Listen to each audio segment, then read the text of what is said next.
V6 ప్రేక్షకులకు నమస్కారం. ముందుగా బోనాలు కార్యక్రమానికి సంబంధించి మనం మరిన్ని విషయాలు తెలుసుకుందాం. మనతో పాటు స్టూడియోలో ఉన్నారు బ్రహ్మశ్రీ ప్రముఖ ఆధ్యాత్మికవేత్త నర్సింగ్ రామాంజన దాస్ గారు. గురూజీని అడిగి బోనాల గురించి చాలా విషయాలైతే తెలుసుకునే ప్రయత్నం చేద్దాం. గురుగారు నమస్కారం. నమస్కారం. గురుగారు, ఏదైతే బోనాలు వస్తుంది కాబట్టి మనం ఒక కార్యక్రమాన్ని ప్రారంభిస్తున్నాం కాబట్టి ఒక శ్లోకంతో ప్రారంభిద్దాం.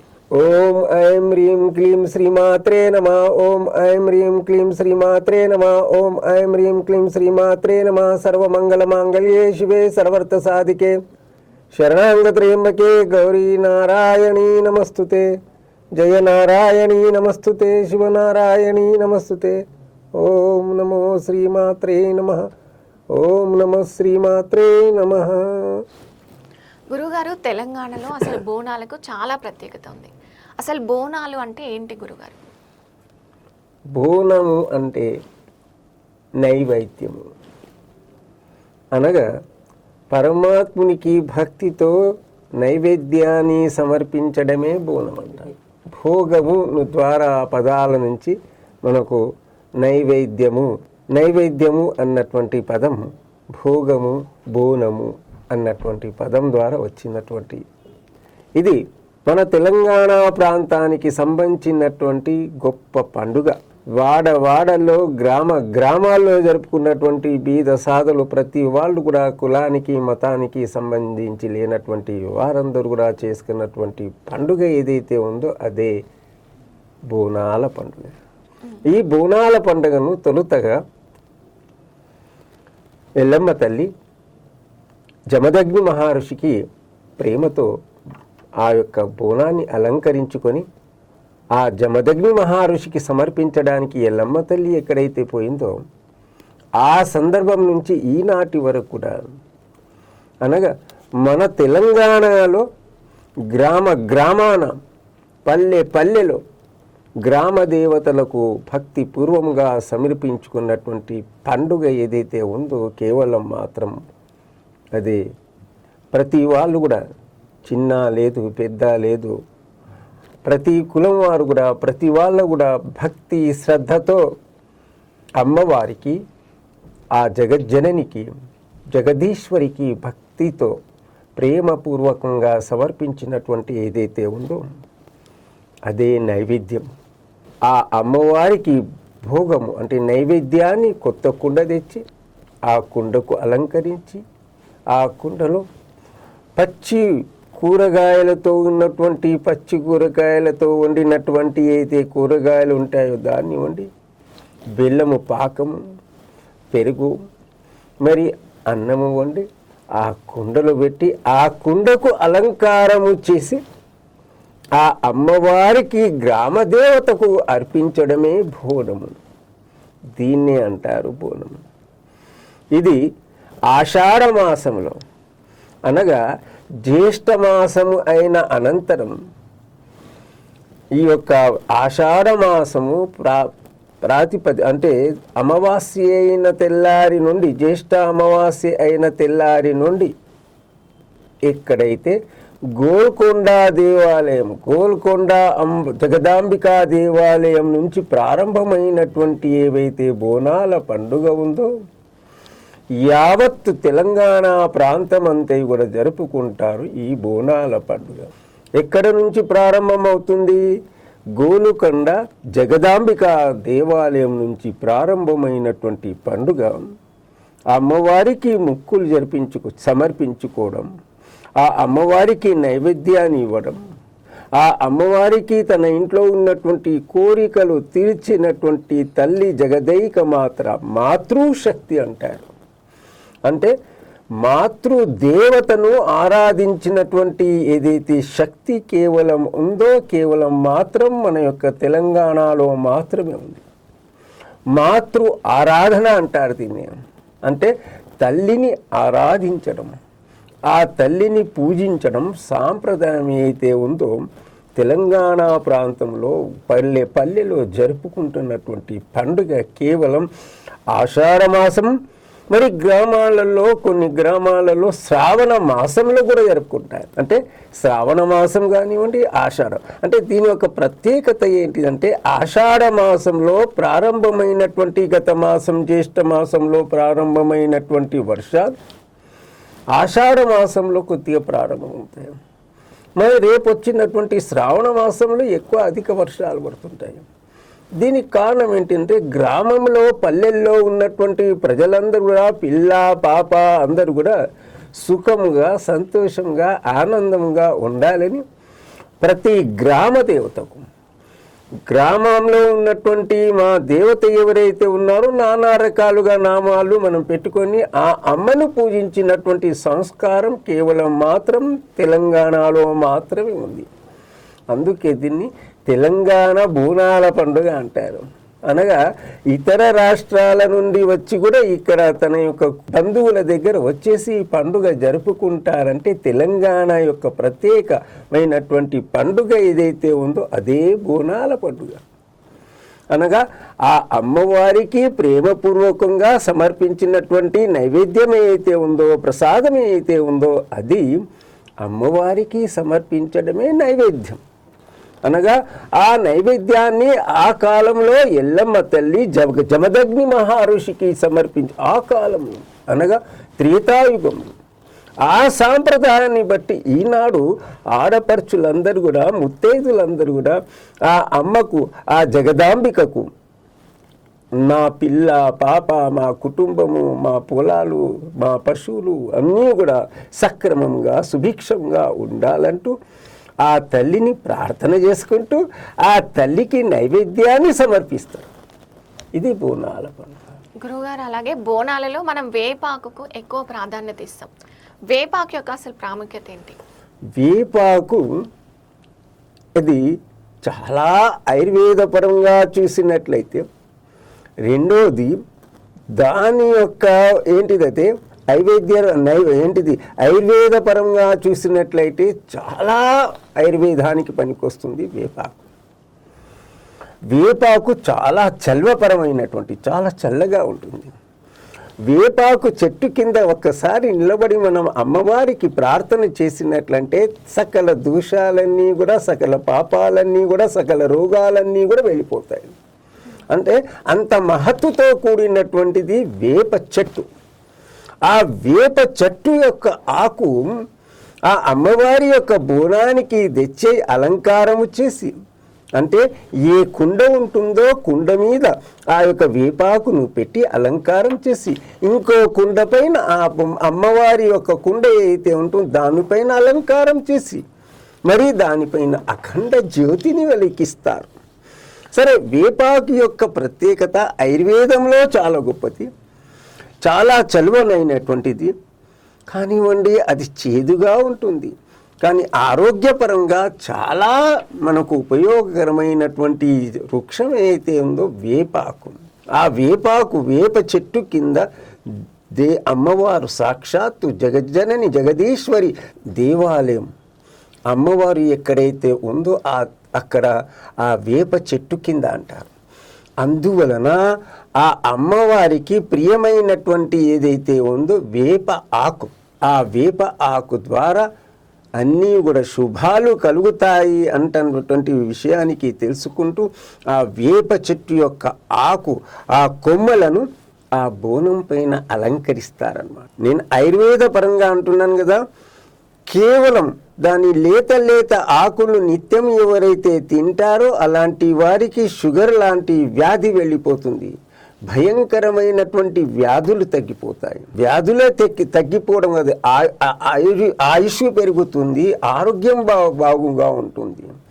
అంతేందుకు ఉదయం పూట ఒకవేళ మనం వేప చెట్టు కింద వెళ్ళి మనం కూర్చున్నామంటే, ఆ యొక్క చల్లటి గాలిలో మనం కూర్చున్నామంటే మనలో ఉన్నటువంటి ఈతి బాధలు, మనలో ఉన్నటువంటి నానా రకాలైన చెడు దేవతలు ఎవరైతే, రాక్షసులు, అనేకమైనటువంటి శక్తులు మన దగ్గర ఉంటాయి, అవన్నీ కూడా వెళ్ళిపోతాయి. అనగా ఆ యొక్క స్వచ్ఛమైనటువంటి గాలి, ఆ స్వచ్ఛమైనటువంటి వాయువు ద్వారా మనకేమవుతుందంటే మన యొక్క ప్రాణవాయువు పెరుగుతుంది.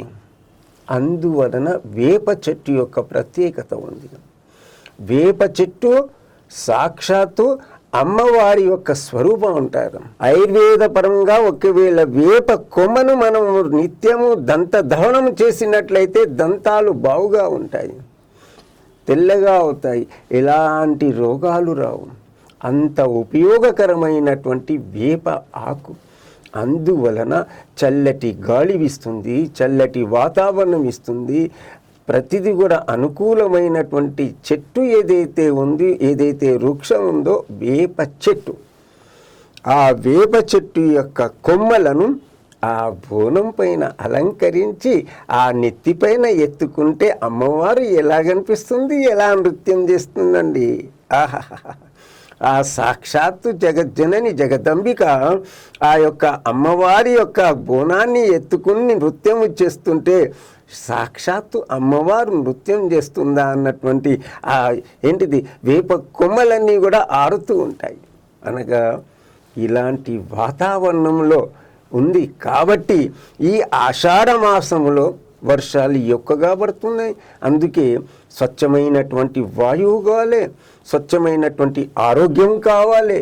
వీటి అన్నిటి యొక్క ప్రత్యేకత వేప ఆకు, ఆ వేప చెట్టు యొక్క ప్రత్యేకత ఉందమ్మా.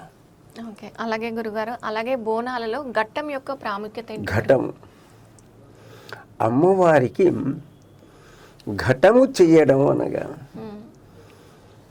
ఎవరు ఘటాన్ని ఎత్తుకుంటారంటే అమ్మవారు ఎవరిపైన అయితే కృపా కటాక్ష వీక్షణాలు కలుగుతుందో వారిపైన అమ్మ యొక్క నీడ పడుతుందట. అంటే అమ్మవారు సాక్షాత్తు భవిష్యత్తులో వచ్చినటువంటి విషయాలన్నీ కూడా ఆ అమ్మ ద్వారా పలుకుతుంది. ఆ అమ్మ అనగా స్త్రీ అయినా కానివ్వండి, పురుషుడైనా కానివ్వండి, అమ్మను నమ్ముకున్నటువంటి వాడు ఘటాలను ఎత్తుకుంటారు. ఘటము అంటే ఏంటిది రాగి చెంబును తీసుకొని ఆ రాగి చెంబులో నీళ్లను వేసి దానిలో ఏం చేస్తారంటే పూల ద్వారా అలంకరించి ఆ అమ్మవారి యొక్క విగ్రహాన్ని పెట్టి నానా రకాలైనటువంటి పుష్పాలతో అమ్మవారి యొక్క రూపాన్ని అక్కడ అలంకరించి ఆ ఘటాన్ని ఎత్తుకుంటారు. దీన్నే అంటారు ఘటం. బోనాల పండుగ ఎప్పుడైతే ప్రారంభమవుతుంది అనగా ఇప్పుడు మన సికింద్రాబాద్ బోనాలు ఉన్నాయి. సికింద్రాబాద్ బోనాలు 2వ తేదీ నాడు అనగా 2వ తేదీ నాడు ఈ నవరాత్రి ఉత్సవాలను చేస్తారు. 9 రోజులు మహంకాళి సికింద్రాబాద్ ఉత్సవాలు కానీ, భాగ్యనగరంలో జరుగుతున్నటువంటి ఉత్సవాల్లో కానివ్వండి, 10 రోజులు అమ్మవారి యొక్క ఘటస్థాపన చేసి అమ్మవారి యొక్క ఘటాన్ని ఎత్తుకున్నటువంటి పురుషుడైనా కానివ్వండి, స్త్రీ అయినా కానివ్వండి, పసుపు ద్వారా అలంకరించుకొని తెల్లటి వస్త్రాలు వేసుకొని కొరడా పట్టుకొని ఆ యొక్క ఘటాన్ని ఎత్తుకొని వాడను తిరుగుతూ ఉంటారు. అంటే ప్రతి ఇంటికి వెళ్ళి ఆ ప్రాంతంలో ఉన్నటువంటి వారి వద్దకు వెళ్ళి అమ్మవారి యొక్క దర్శన సౌభాగ్యాన్ని కలిగిస్తారు. ఇది ఘట్టం. ఆ ఘటం యొక్క అంటే సాక్షాత్తు అమ్మవారు ఇక్కడ ఈ యొక్క ఘటంలో సాక్షాత్తు ఉంది అన్నటువంటి ఉద్దేశంతో ఆ అమ్మవారిని ఆ విధంగానే నిర్మాణం చేసి ఆ విధంగానే వాడలో ఆ ఘటాన్ని ఎత్తుకొని తిరుగుతూ ఉంటారు. అంటే అమ్మవారి యొక్క కృప కలిగినటువంటి మాతర్లు కానివ్వండి, అయ్యవార్లు కానివ్వండి, ఆ ఘటాన్ని ఎత్తుకొని ఏం చేస్తారంటే వాడలో ఇంటికి వెళ్ళి అమ్మ సాక్షాత్తు వచ్చింది అన్నటువంటి ఆ యొక్క భావనతో ప్రతి వాళ్ళు కూడా తన కడప వద్ద వచ్చారని శాఖ చేస్తారు. చల్లటి నీళ్లతో కుండెడు నీళ్లు తీసుకొని స్వచ్ఛమైనటువంటి జలాన్ని తీసుకొని ఆ జలంలో వేపాకేసి ఆ జలాన్ని ఇంటి ముంగట వచ్చినటువంటి ఆ దేవతకు చల్లని శాఖతో స్వాగతం పలుకుతారు. ఇంటి ముంగట వచ్చినటువంటి ఆ దేవతకు ఇంకేం చేస్తారు? శాఖనే కాదు, పూజలు పునస్కారాలు చేస్తారు. అనగా ఈ వారము, ఈ ఆదివారము, ఈ గురువారము మన దగ్గర మన అమ్మవారికి బోనాలు సమర్పించుకోవాల్సినటువంటి పవిత్రమైనటువంటి రోజు వస్తుంది. కావున ఈ తెలియపరచడానికి ఇంటికి వెళ్ళి ఈ యొక్క ఘటాన్ని దర్శింపజేస్తారు. దీన్నే అంటారు ఘట. ఘటము అనగా నవరాత్రిలో కూడా ఘటస్థాపన చేస్తారు. నవరాత్రిలో కూడా నవధాన్యాలు తెచ్చి అమ్మవారి ఎదుట ఏం చేస్తారంటే ఘటస్థాపన చేస్తారు. ఈ ప్రకారంగానే ఏదైతే దేవాలయాలు ఉన్నాయో దేవాలయాల ప్రాంగణాల్లో ఈ యొక్క ఘటస్థాపన చేసి ఆ ఘటస్థాపన ఏం చేస్తారు అంటే తన యొక్క బస్తీలో కానివ్వండి, గ్రామంలో కానివ్వండి, వాడల్లో కానివ్వండి, ఆ అమ్మవారి యొక్క కృప కలిగినటువంటి వారు ఏం చేస్తారంటే నెత్తిపైన ఎత్తుకొని తన యొక్క బస్తీలో తిరిగి మరి దేవాలయంలో తెచ్చి ఆ యొక్క ఘటాన్ని అలా పెడతారు. అంటే 9 రోజులు తిరుగుతుంటారు. చివరి రోజు అంటే బోనాలు అయిన తెల్లారి, ఉదాహరణకు మనం చెప్పుకుందాం, రేపు 2వ తారీఖు సికింద్రాబాద్ బోనాలు ఉన్నాయి. ఆ సికింద్రాబాద్ బోనాల యొక్క తెల్లారి పెద్ద ఊరేగింపు జరుగుతుంది. ఆ ఊరేగింపులో ఆ ఘటాన్ని తీసుకొని నిమజ్జనం చేస్తారు. అంటే పవిత్రమైనటువంటి జలం కోనేరు ఎక్కడైతే ఉంటుందో ఆ కోనేరులో ఆ అమ్మవారి విగ్రహంతో కూడినటువంటి అయితే ఘటం ఉంటుందో ఆ ఘటాన్ని తీసుకువెళ్ళి ఇక్కడ కోనేరులో నిమజ్జనం చేస్తారు. చివరి రోజు అంటే 3వ తేదీ రోజు సోమవారం రోజు ఆ ఘటాన్ని తీసుకువెళ్ళి నిమజ్జనం చేస్తారు. ఇది ఘటం. దీనిలోనే హైదరాబాద్ నగరంలో భాగ్యనగరం బోనాలు అంటారు. భాగ్యనగర బోనాల ఊరేగింపు అంటారు. సామూహిక బోనాల ఊరేగింపు అంటే రేపు అంటే ఆదివారం 2వ తేదీ నుండి 10వ తేదీ వరకు ఘటస్థాపన ఊరేగింపు అక్కడ దేవాలయాల్లో పెట్టి ఆ యొక్క అంటే వారి యొక్క బస్తీల్లో తిరిగి ఆ యొక్క ఘటాన్ని తెచ్చి మళ్ళీ అక్కడ పెడతారు. 10వ తేదీ నాడు ఏం చేస్తారంటే సామూహిక ఘటాలన్నీ కూడా తెచ్చి ఆ యొక్క మూసీ నదిలో ముచ్చుకుందా నదిలో తెచ్చి నిమజ్జనం చేస్తారు. ఇది సామూహిక ఘటాల యొక్క ప్రత్యేకత. సరే గురుగారు, అలాగే బోనాలలో మహంకాళి అమ్మగారి యొక్క విశిష్టత ఏంటి అసలు? మహంకాళి కాళీ ఓం ఐం హ్రీం క్లీం శ్రీ కాళికా దేవతాయ నమో నమః. కాళిక అంటేనే జగదాంబిక, కాళిక అంటేనే జగదాంబిక, కాళిక అంటేనే జగజ్జని జగదీశ్వరి. మహంకాళి దేవత యొక్క బోనాలు అనగా సికింద్రాబాదు మహంకాళి, ఉజ్జయిని మహంకాళి అంటారు. ఉజ్జయిని మహంకాళి ఎందుకంటారంటే ఆ 100 సంవత్సరాల క్రితం శంకరయ్య అన్నటువంటి వారు ఉజ్జయిని నుంచి ఒక చెక్క యొక్క విగ్రహాన్ని తెచ్చి అక్కడ ప్రతిష్టాపన చేసి పూజలు చేసి, ఎందువలన పూజలు చేశారు అనగా ఆనాటి కాలంలో ఏమైందంట అనేక భయంకరమైనటువంటి రోగాలు వచ్చేసాయి, భయంకరమైనటువంటి వ్యాధులు వచ్చేసాయి. అది ఆ వ్యాధులు ఏంటంటే కాలకృత్యాలు తగిలి అనేకమైనటువంటి ఈ యొక్క వ్యాధితో ఏమవుతున్నారంటే జనులు రాలిపోతున్నారు, చనిపోతున్నారు. అంటే మోషన్స్ వస్తున్నాయి, కాలకృత్యాలు వస్తున్నాయి, వాంతులు వస్తున్నాయి. అనేక మంది పిల్ల పాప ఏమవుతున్నారంటే తొందరగా చనిపోతున్నారు. ఆ చనిపోతుంటే ఆ ఉజ్జయిని నుంచి తెచ్చినటువంటి ఆ అమ్మవారి యొక్క మహంకాళి విగ్రహాన్ని అక్కడ ప్రతిష్టాపన చేసి అక్కడ అమ్మవారి యొక్క పూజలు చేస్తూ వచ్చారట. అనగా ఆనాటి నుంచి ఈనాటి వరకు కూడా మహంకాళీ దేవత యొక్క పూజలు ఈ యొక్క ఆషాఢ మాసంలో అంటే గోల్కొండ బోనాలు అయిన అనంతరం 3వ బోనమో 4వసారో మన సికింద్రాబాద్ మహంకాళి ఉజ్జయిని అమ్మవారి యొక్క జాతర ఉత్సవాలు చేస్తుంటారు. అనగా సాక్షాత్తు ఆ ఉజ్జయిని అమ్మవారు ఎలా ఉన్నారంటే సింహవాహిని, కత్తి పట్టుకొని కడారముతో ఉండి సింహంపై ఉన్నటువంటి ఆసీనమైనటువంటి అమ్మ ఆ యొక్క ఉజ్జయిని మహంకాళి తల్లి. ఆ మహంకాళి తల్లిని మేము పూజించినట్లయితే, ఆరాధించినట్లయితే సకల సౌభాగ్యాలు లభిస్తాయన్నటువంటి సదుద్దేశంతో హైదరాబాదే కాదు, సికింద్రాబాదే కాదు, తెలంగాణ వాసులందరూ కూడా వచ్చేసి ఆ ఉజ్జయిని మహంకాళి అమ్మవారికి పూజిస్తారు. దీని యొక్క ప్రత్యేకత.